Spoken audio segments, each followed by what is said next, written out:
Hi, everybody, and welcome back to Chee-Tash. My name is Chris, and today we are talking about Motor City Drama by Russell Lee Duray, going over Chapter 10, taking a look at GM again and the growth at GM. If you guys remember last time, we had brought up Ford again, and Ford's acquisition of Lincoln Motor Company, which was headed by Henry Leland, kind of the story there. How Leland got his start, which was from the offshoots of Ford, the remnants of Ford's second company. Apparently, Henry held a grudge against Leland for that. I mean, they're both named Henry, too, which is kind of funny. But yeah, apparently, I think from one article I was reading, that was kind of the catalyst for Ford ending up wanting to buy Lincoln and then ousting Henry from it. Like, Henry didn't stay on at Lincoln after the Fords bought it.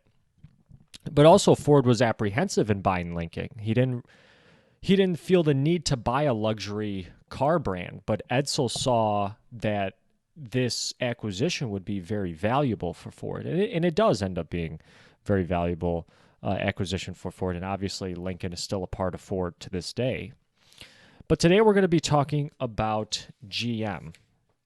And we're going to start off with one guy in particular, this guy named Charles Kettering, who I'm assuming that's what Kettering University is named after up in Flint, Michigan. There's a very good engineering school called Kettering. So there's this guy, Charles Kettering. He headed the first research and development department at GM. And I thought it's kind of cool. His nickname is Boss. And Boss does these meetups with this group called the Barn Gang. And the Barn Gang is experimenting with products for the auto industry on weekends in a barn. So they're tinkering and working on things and such. And in 1934, he goes to the then president of GM, Alfred Sloan, and he wants to build an entire locomotive.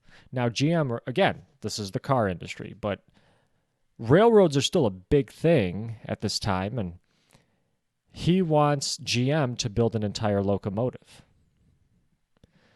He says to Al, as you know, our diesel locomotive engines are gaining popularity.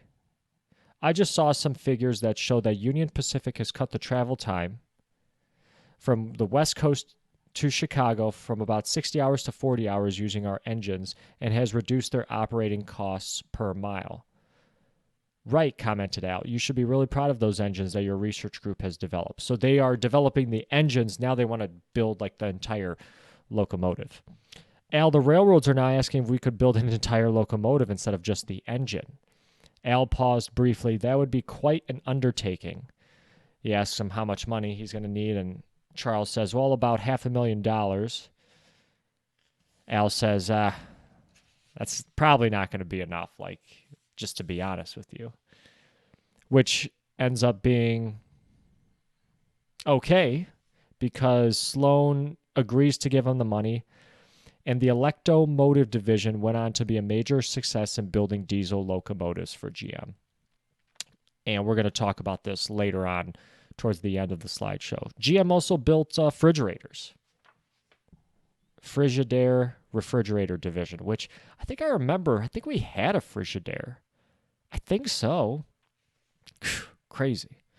They also build fridges, this car company. Wow. Fast forward a little bit to 1939, and Kettering asked to meet with Alfred Sloan again. And Kettering has this new idea to build a transmission without a clutch. So everything back in these days, I'm guessing, was manual. Everything you had to shift your own self. But now he's talking about basically automatic transmission. With this development he was calling the Hydramatic. So Charles describes it like so, and Russell writes this: we can use a fluid system to allow the transmission to change gears as the car speed increases. We can call it Hydramatic. We would like you to drive a car with a prototype transmission installed. Certainly, says Al. I would have to see it to believe it. If it does work, it sounds pretty pricey. Sounds like it will kick up the price of the car. To be honest, says Charles, it will. But think of the marketing appeal, particularly among women drivers. So, yep, those are those bullet points there. With women drivers, more and more women are driving. Many get frustrated with shifting gears. Also, it's better in slow traffic. You don't have to keep upshifting and downshifting all the time. I can imagine that could be annoying. I think truck drivers have to do that. Yeah, that would be really, really annoying. We think that these advantages, many customers would be willing to pay the extra cost. We can offer it as an option to the standard transmission, so they will have a choice. We were thinking it might be best to offer it first on the Cadillac because the base price is higher. Pretty good thinking. But Al, they end up putting it on not the Cadillac because Al is kind of apprehensive to put on the Cadillac, but he says, why don't we use it on the Oldsmobile? Still a high base price, but not a risk to our top brand. And that's what ends up happening. Now, speaking of branding, models, etc., GM was really the one that pioneered like that new model every single year. And that kind of stems from this conversation that Russell highlights between Alfred Sloan and then the marketing vice president, Patrick Calhoun, in 1940. So Alfred says, Pat, I want to bounce an idea off you.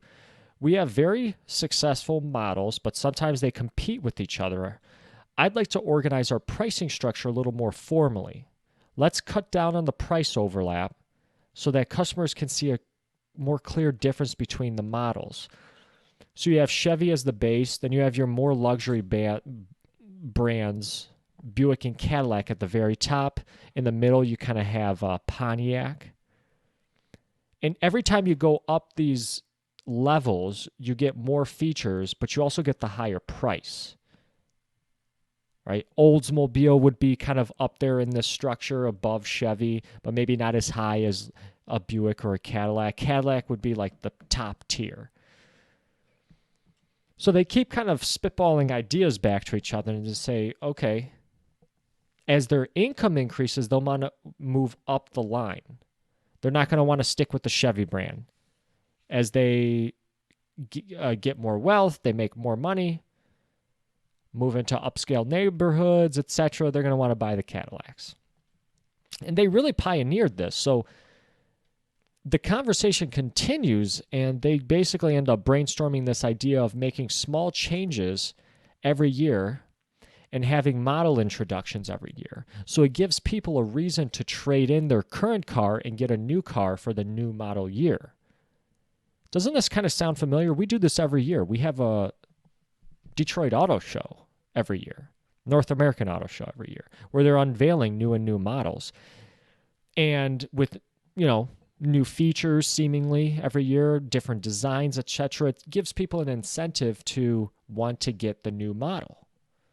And eventually this ends up being copied by everybody else. Everybody else starts doing this. And I guess I didn't realize that GM did this. I didn't realize that this was never a thing. But GM was kind of the pioneer in this regards. And one of the last slides, folks, yes, GM made locomotives. I was very surprised to hear this. So how this all started was in 1930, GM purchases a company called Winton Engine Company. Winton's primary customer was Locomotive Company, which built gasoline-powered rail cars. So out of that relationship between Winton and Locomotive, GM ends up, after they buy Winton Engine Company, they end up buying Locomotive Company as well. And in 1941, they merge Winton and Locomotive into EMD, or Electromotive Division, in 1941. And they're doing really, really well in the locomotive industry until GE enters the locomotive scene and eventually gains control of the locomotive business. from GM.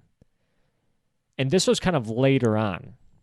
This was like in the 70s and the 80s. GE really takes over, and EMD eventually ends up being put up for sale in 2004 by GM. They kind of get out of the business. So I thought that was really, really interesting. The article that I was reading this in was right here from Auto Trader. General Motors once built locomotives, really good ones. Thought that's a funny title. But yeah, guys, that's going to do it for this chapter. Tune in next time. We're going to be talking about... What chapter are we going to be talking about? We're going to be talking about Chrysler again. Oh, yes. Chrysler becomes a major competitor.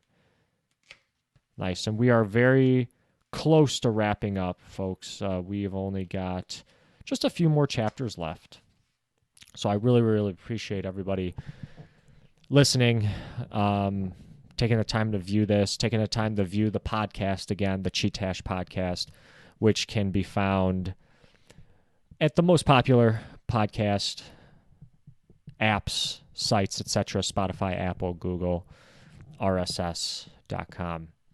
Thank you guys very much. I really, really appreciate it. My name is Chris. This has been Chee-Tash. Take care.